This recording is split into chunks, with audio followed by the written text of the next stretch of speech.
हम मोहब्बतों से दिल जीतते हैं। उन्होंने कहा, मैंने बल्कि ये सवाल किया, भैया आप यहाँ चाय पिला रहे हैं लेकिन चाय वाला तो कोई और है। तो कहने लगे वो फर्जी चाय वाला है, हम असली मोहब्बत की दुकान चलाने वाले हैं। फर्जी चाय वाला तो पता नहीं कौन से स्टेशन पर चाय बेचता था, और वो तो चाय बेचते बेचते देश बेच गया। ये जवाब दिया कांग्रेस के वहां। ये भी बहुत चर्चा चल रही थी कि 2 खरीदने वाले 2 बेचने वाले, वो क्या था? स्पीकर पे, लाउड स्पीकर पे आवाज। बहुत सारे लोगों ने वहां पे सेवा दल के, जो कांग्रेस सेवा दल है उसके जो राष्ट्रीय अध्यक्ष हैं, चेयरमैन है, वो गुजरात से हैं। तो वो जब वो संबोधन कर रहे थे अपना, उनके संबोधन में ये बात निकल करके आई कि भाई मैं गुजरात से हूँ। अब जब मैं कहीं भी जाता हूँ तो मैं सबसे पहले, मैं जब शुरुआत में कांग्रेस की सरकार थी, कहीं भी जाता था तो मैं कहता था कि जी मैं गांधी के और पटेल के देश से आया हूँ। हाँ, सरदार वल्लभ भाई पटेल के और गांधी के प्रदेश से आया हूँ, गुजरात से मैं आया हूँ, वो ये कहते थे। अब वो कहीं जाते हैं कि भैया कहाँ से आए हो, तो वो कहते हैं कि भैया मैं गुजरात से आया हूँ, कि वही गुजरात जहाँ के अडानी अंबानी है। तो तब उन्होंने कहा कि देखिए, पहले हम ये कहते हैं कि हमारे देश के अंदर बहुत सारी चीजें खरीद के लाने वाले 2 नेता थे, उनका नाम लेते थे। अब 2 बेचने वाले नेता हैं, उनका नाम लेना पड़ता है कि भैया बेचने वालों को ज्यादा लोग जान रहे हैं। कहाँ से? अंबानी अडानी, अंबानी अडानी गुजरात, कोई नाम लेता है गुजरात तो अंबानी अडानी का नाम आ जाता है। तो इसलिए उन्होंने कंपेयर कराया इस जनता के बीच में कि पहले जब कांग्रेस का शासनकाल था तो 2 नेता ऐसे थे जो इस देश के अंदर खरीद करते। आपका, मेरा नाम है विपिन बेबाक, मेरे साथ पत्रकार शादाब रिजवी। धन्यवाद विभाग जी। शादाब रिजवी, जो दिल रामलीला मैदान के अंदर जो रैली हुई है आज कांग्रेस की, उसमें तो बहुत जनसैलाब आया है और कई लोगों से शायद आपकी भी बातचीत हुई है। बिल्कुल। क्या चीज नजर आई आपको? देखिए, सबसे मेन जो वहां पर आकर्षण का केंद्र था वो था 6 करोड़ लोगों के हस्ताक्षर किए हुए डॉक्यूमेंट्स जो वहां रखे थे।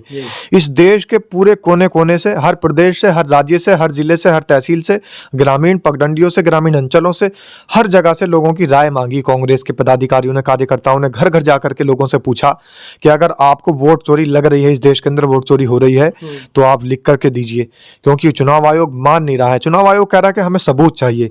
तो भाई सबूत तो अब क्या दें? सबूत जितने देने थे उनको मानने से वो इनकार कर दिया, उन पर कोई जवाब नहीं दे रहे हैं। हालांकि बहुत सारे सबूत राहुल गांधी ने प्रेस कॉन्फ्रेंस के माध्यम से भी रख दिए हैं। बहुत सारे लोगों को जनता के सामने ला करके, चुनाव आयोग के सामने ला करके खड़ा कर दिया, और वो लोग खुद बोल रहे हैं कि हाँ जी मेरा नाम ये है और मेरा वोट चोरी हो गया। बहुत सारे लोग कह रहे हैं कि जी मुझे मृतक घोषित कर दिया। बहुत सारे लोग कह रहे हैं कि मेरा तो वोट ही काट दिया।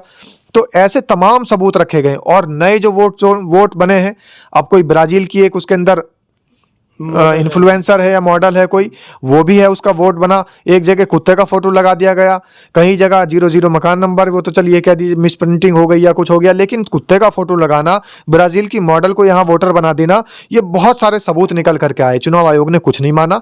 तो इसलिए कांग्रेस ने जगह जगह पूरे भारत के अंदर और पूरी कॉन्स्टिट्यूंसी जहां जहां पर भी उनके अपने खुद के पदाधिकारी हैं, उनको भेज करके लोगों की राय जाननी चाहिए, जनता की राय मांगनी चाहिए, और जनता की राय मिली। लोगों ने वोट चोरी के उस कागज पर दस्तखत करके यहां पर भेजे हैं, सब जगह से इकट्ठे हुए। तो 6 करोड़ से ज्यादा कागज वहां पर आज रखे हुए थे रामलीला मैदान में, और 6 करोड़ रखे हुए कागज का पुलिंदा ये चीख चीख के बता रहा था कि भाई इस देश के अंदर वोट चोरी बहुत बड़े लेवल पर हो रही है। अगर 6 करोड़ लोगों की संख्या इस देश के अंदर ये बात बता रही है कि भाई वोट चोरी हो रही है, तो फिर मामला बहुत ज़्यादा संवेदनशील है, मामला बहुत गंभीर है, हमारे देश के लोकतंत्र के लिए बहुत ज़्यादा गंभीर है, हमारे देश के संविधान के लिए बहुत ज़्यादा गंभीर है।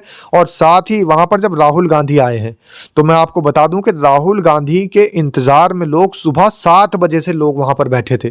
हम लोग भी हालांकि 9 बजे के समय में वहाँ पहुँच गए थे, मीडिया की तमाम गाड़ियाँ वहाँ पहुँच गई थी। तो सुबह 7 बजे से लोग वहाँ इंतज़ार कर रहे थे राहुल गांधी का, और राहुल गांधी 3 बजे के बाद पहुंचे। अब आप देखिए कि 7 बजे से लेकर 3 बजे तक का कितना बड़ा अंतराल होता है पूरे दिन का, और ना वहां पर खाने की कोई सुविधा है, ना आसपास में कोई ऐसी खाने पीने की सुविधा है। लोग बाग धूप में वहां पर बैठे रहे, उसके बाद धुंध थी, धुंध में बैठे रहे, फिर उसके बाद शाम की सर्दी थी, सर्दी में बैठे रहे। तो तीनों मौसम वहां नजर आए। सुबह का भी मौसम नजर आया, दोपहर की कड़कती धूप भी वहां नजर आई, और शाम की जो है वहां सर्दी भी नजर आई।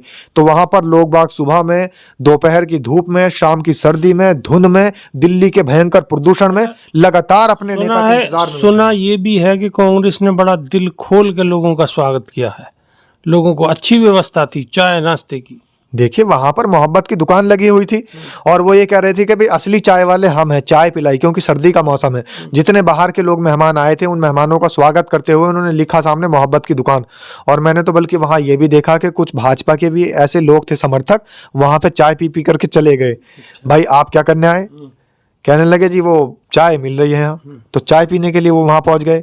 सुना है मट्ठी भी बहुत अच्छी थी। मट्ठी भी बहुत बढ़िया टेस्टी थी, मट्ठी थी, रायता था, और वहां पर चाय थी, कोल्ड ड्रिंक थी, जीरा था, बहुत सारी चीजें थी। हालांकि मैंने उनसे खुद पूछा, जो मुझे इतनी सारी चीजें पता लगी है, मैंने खुद पूछा भैया ये जो मोहब्बत की दुकान है, इस मोहब्बत की दुकान में आपके किस किस चीज का लुत्फ ले सकते हैं हम?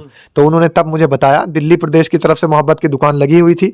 चाय लुफ्त लेने के लिए सारा सब कुछ था। भाई लुत्फ के लिए सब कुछ था। और उन्होंने कहा कि हम मोहब्बतों से दिल जीतते हैं। उन्होंने कहा, मैंने बल्कि ये सवाल किया भैया आप यहाँ चाय पिला रहे हैं लेकिन चाय वाला तो कोई और है। तो कहने लगे वो फर्जी चाय वाला है, हम असली मोहब्बत की दुकान चलाने वाले हैं। फर्जी चाय वाला तो पता नहीं कौन से स्टेशन पर चाय बेचता था, और वो तो चाय बेचते बेचते देश बेच गया।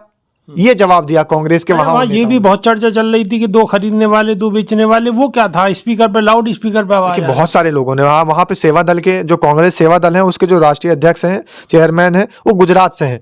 तो वो जो जब वो संबोधन कर रहे थे अपना, उनके संबोधन में ये बात निकल करके आई कि भाई मैं गुजरात से हूँ।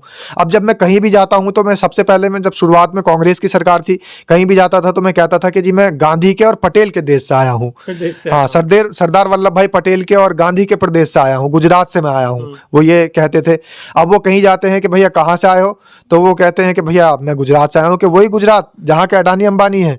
तो तब उन्होंने कहा कि देखिए पहले हम ये कहते हैं कि हमारे देश के अंदर बहुत सारी चीजें खरीद के लाने वाले 2 नेता थे, उनका नाम लेते थे। अब 2 बेचने वाले नेता हैं, उनका नाम लेना पड़ता है कि भैया बेचने वालों को ज्यादा लोग जान रहे हैं। कहाँ से? अंबानी अडानी, अंबानी अडानी। गुजरात, कोई नाम लेता है गुजरात तो अंबानी अडानी का नाम आ जाता है।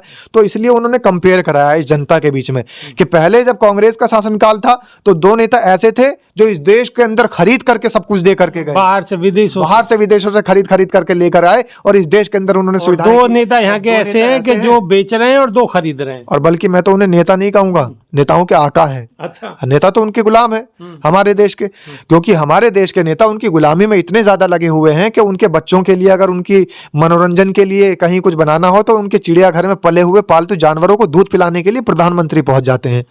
अब आप देखिए कि कितनी भक्ति होगी उनकी। ये देश तो लगा हुआ है पूरा मोदी भक्ति में, आधे से ज्यादा लोग मोदी भक्ति में लगे हुए हैं, और मोदी जी अडानी अंबानी भक्ति में लगे हुए हैं। तो भक्ति चल रही है, अंधभक्ति लग रही है, शुरू से लेकर ऊपर तक अंधभक्ति चल रही है। चलिए, भक्ति चल रही है, क्या भक्ति वाकई चल रही है? अगर भक्ति चल रही है तो कमेंट के माध्यम से आप अपनी राय रखो। अभी के लिए सिर्फ इतना ही। बहुत बहुत शुक्रिया, धन्यवाद विभाग जी।